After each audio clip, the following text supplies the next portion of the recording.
this video, I'm going to share how you can make an extra $1,000 every single week using only your phone and Facebook Marketplace. So whether you're looking for a reliable side hustle or you want to go all in on being self-employed, be sure to hit the subscribe button. I'm going to be posting a new video every single day showing how I make a living from flipping couches. Some of these videos I actually recorded over a year ago. I packaged them together and sold them as a course, but now I've decided to put them on YouTube for free for you guys to watch. So if you're just tuning in, I recommend going back to the beginning of the series so you can watch these videos in order. I'll put a link for that first video on the screen. But if not, let's jump into today's video. All right, we're on section 12. This section is going to talk about my sales process. This is how I get the couches sold. I've walked you through my whole process from picking up a couch and getting a good deal on it to storing it and taking pictures of it and cleaning it up. And now you've got some ads posted. But now people are going to start messaging you and they're going to want to buy these couches, but not all of them are going to be easy sales. So I think knowing what to say can help you to make more sales in the same amount of time. So this section is going to talk about my sales process. Make sure to take notes and follow along. In this section, I'm going to be talking about the sales tactics that I use to help you sell as many couches as possible and make the most amount of money as possible. In an earlier section of this course, I mentioned that a nice couch will sell itself. While this is pretty true, it's still important to have some sales tips and tricks up your sleeves to help you nudge more people towards buying your couches. When a potential customer sees one of your couches, usually they'll know pretty quickly whether or not it's the couch that they're looking for and if it meets their needs and standards. But if the customer is ever on the fence, then knowing the right thing to say might help turn them from maybe saying no to saying yes. So after making a Facebook ad, potential buyers are going to start to message you. Now, when they message you, usually the first question they'll ask is, "Hi, is this couch still available?" Here are examples of some things that I would say when someone messages me about a couch. So the conversation will go something like this. The customer asks me, "Is this couch still available?" And my response is, "Yes, it's still available."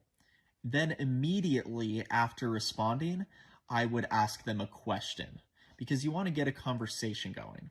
Usually here's what I would ask after that. I would say, "Are you here in my town?" By asking a vague area of where they live, I don't think that's that intimidating. It doesn't invade anyone's privacy for them to say that they live here in the whole town. But I think that's an important first question because you want to make sure that they live somewhat nearby, because if they don't, then you want to immediately address that. Either someone's going to say, "Yes, I live here in town," or "No, I live further away." And if they live further away, at that point, you need to decide if it's going to work out between you two or if not. Sometimes if they live further away, they might say something like, "Hey, I really am interested in this. I can pay you extra for your gas money." Then I would say something like, "Hey, cool. Would you mind paying something or all of it up front before I bring it to you?" And if they're not willing to do that, then I would move on. But a lot of times, Facebook is really good at finding customers that live somewhat close to your town. So if I asked, "Are you here in town?" and if they say yes, then here's what I would say next after they say yes, they're here in town. I would say, "Okay, cool. Would you like to come see it first or just have me bring it over?" That's a very important question because that assumes that they want the couch, right? You want to assume that. You don't really want to ask them like, "Do you want this?" No, you just assume that they want it and you say, would you prefer to come check it out first or just have me bring it?" And I honestly prefer people to come check out the couch first because that way I'm confident that they really want it. Because I've had a couple times where people act really laid back and they're like, just bring it over. And then I bring it over and then they're like, oh, there's a little scuff on it.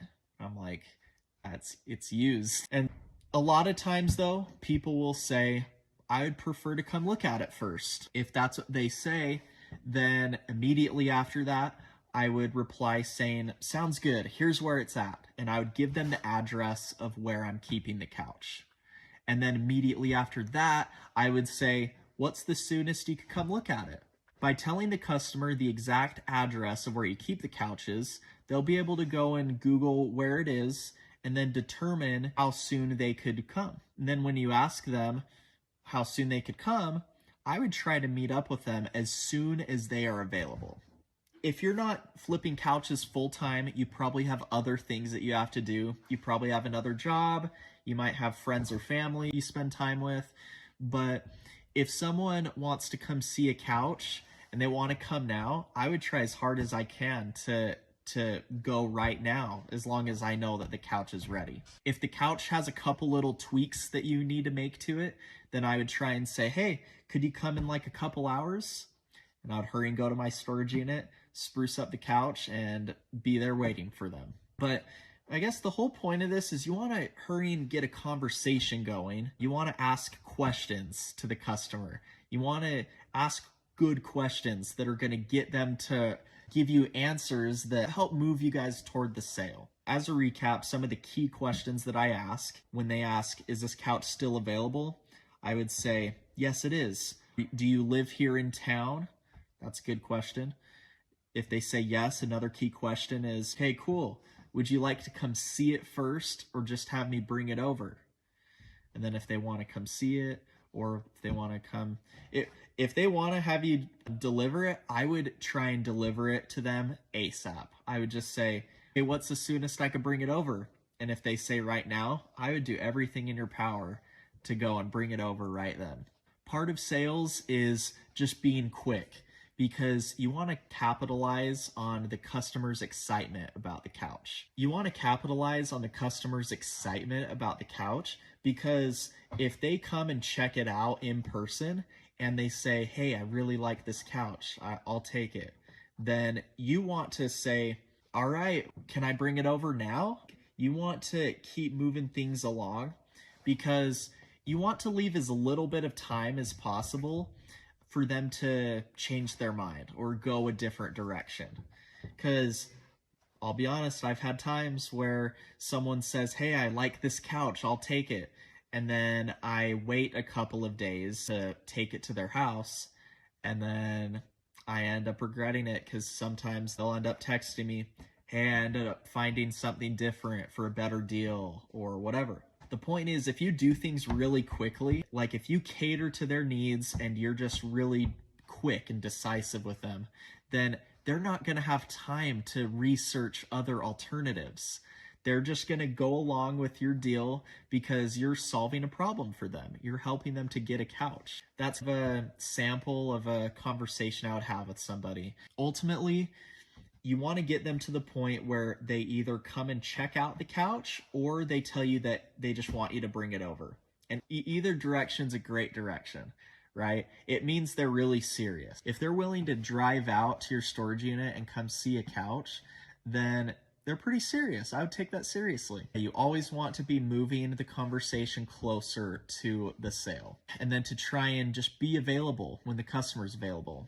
I understand that if you're flipping couches part-time, then you'll have a better idea of what time of day you're going to be available.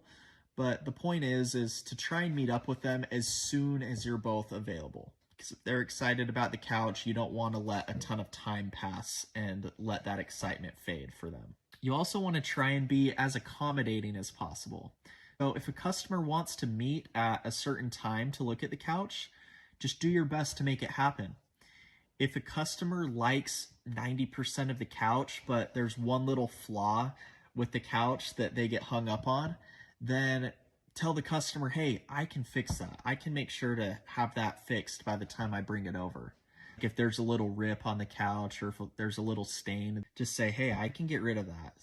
If I were to fix that, would you like it?